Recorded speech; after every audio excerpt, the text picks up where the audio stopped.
live just because I haven't been up here for a while, and yeah, so I wanted to talk about stress. I'll just show you where I am.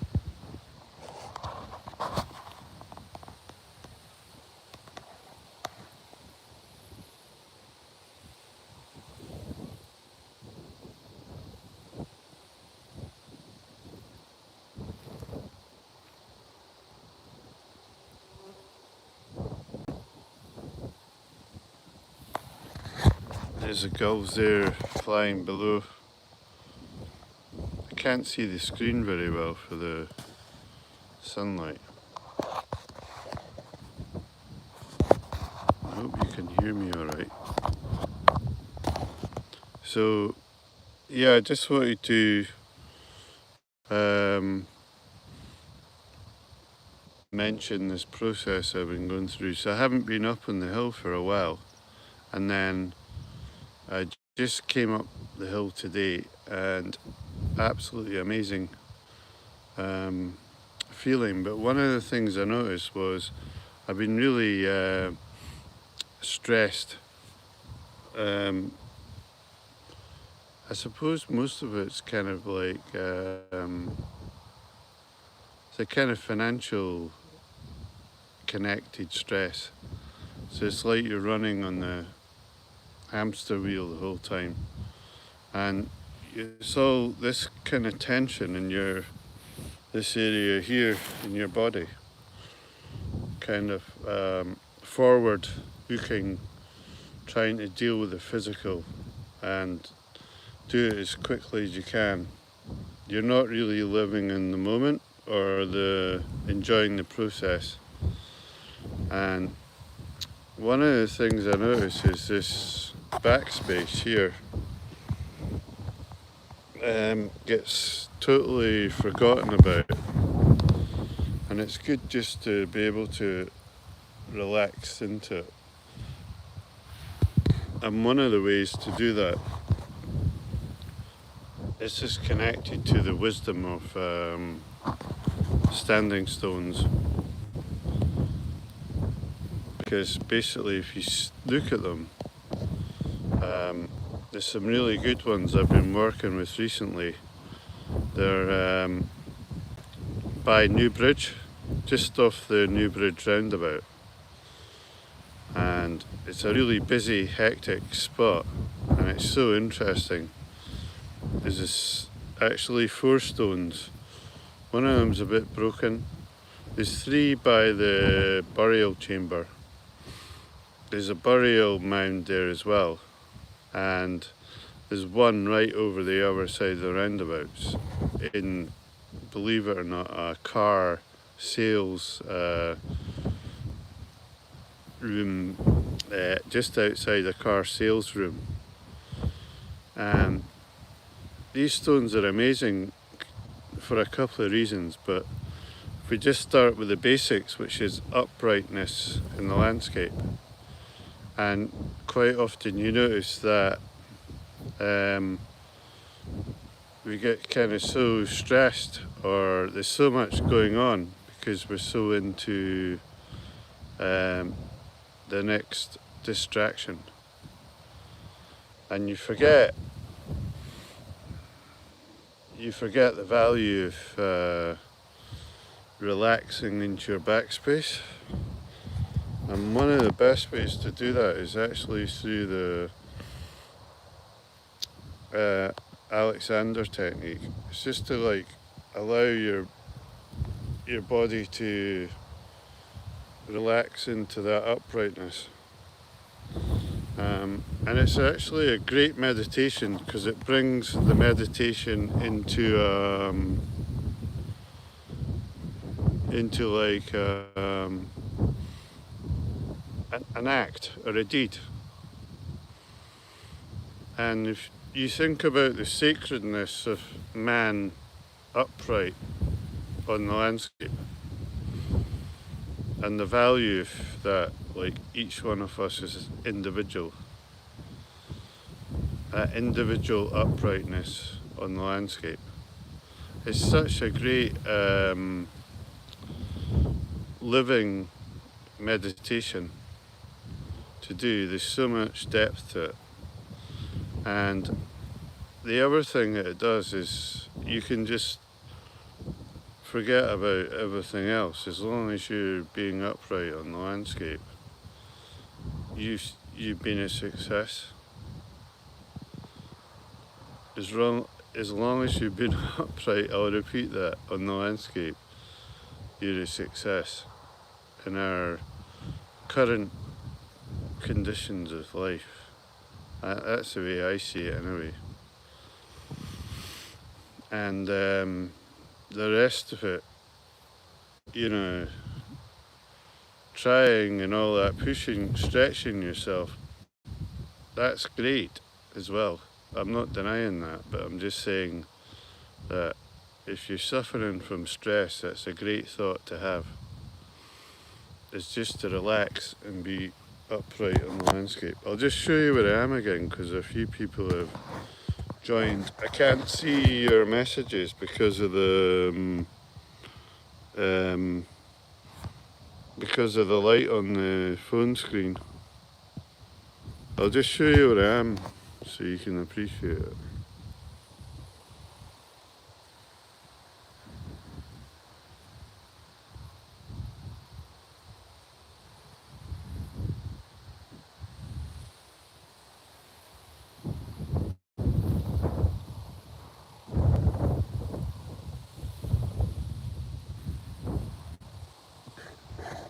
So these are over there, that's what they call the Paps of Fife.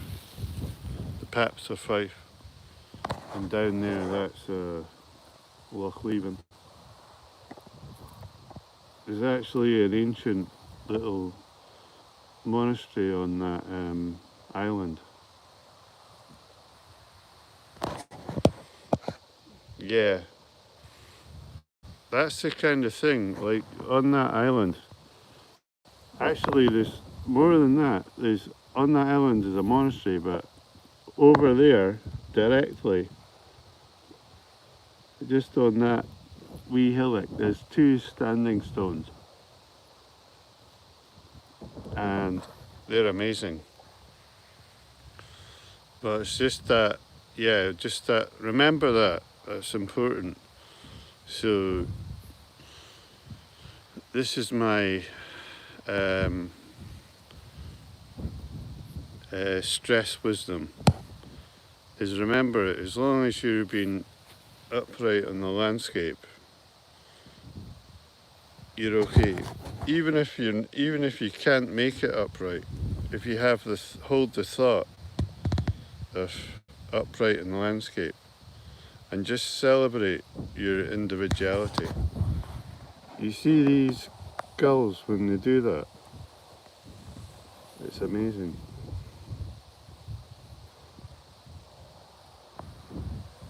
That's just a herring gull, that.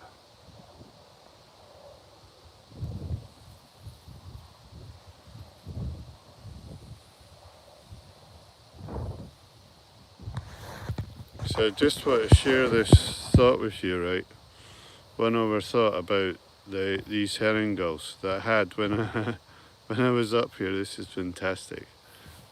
You got to get a load of this. So these herring gulls are actually all the birds are connected to different types of thinking, but these herring gulls are connected. You see them are all over the place. A lot of them are really annoy people in town, and they can get quite out of hand. But they're the ones that eat the rubbish and also love chips. Scottish people have a thing about chip shops and chips, and these herring gulls love them. And anyway, I'm not talking about these ones. I'm talking about the ones that that one just flying by, right? it's just like Jonathan Livingston Seagull, which is the first book that I ever finished, actually. That's an amazing book, by the way. Highly recommend it. And I think for me, if you think about them being thoughts, oh yeah, there's some more. 4 of them. Yeah, why do these ones hang out here?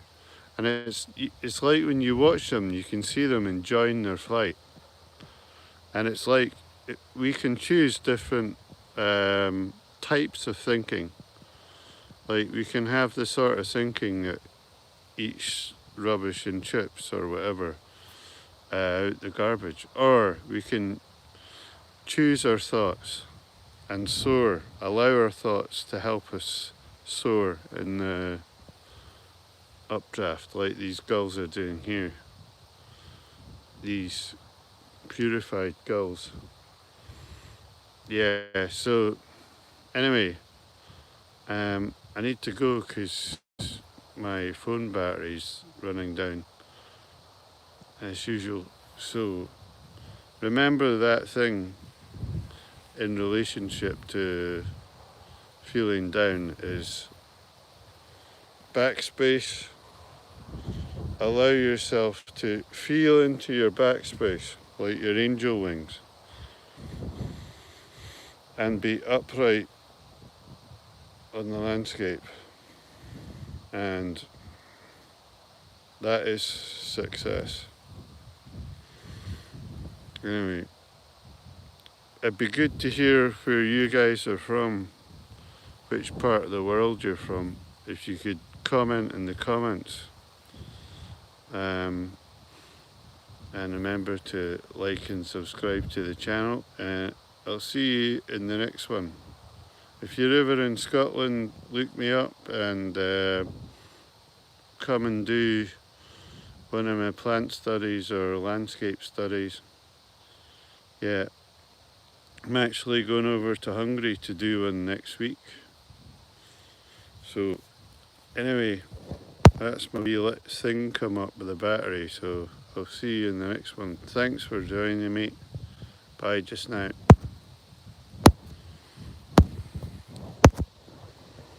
How did I get this thing to finish?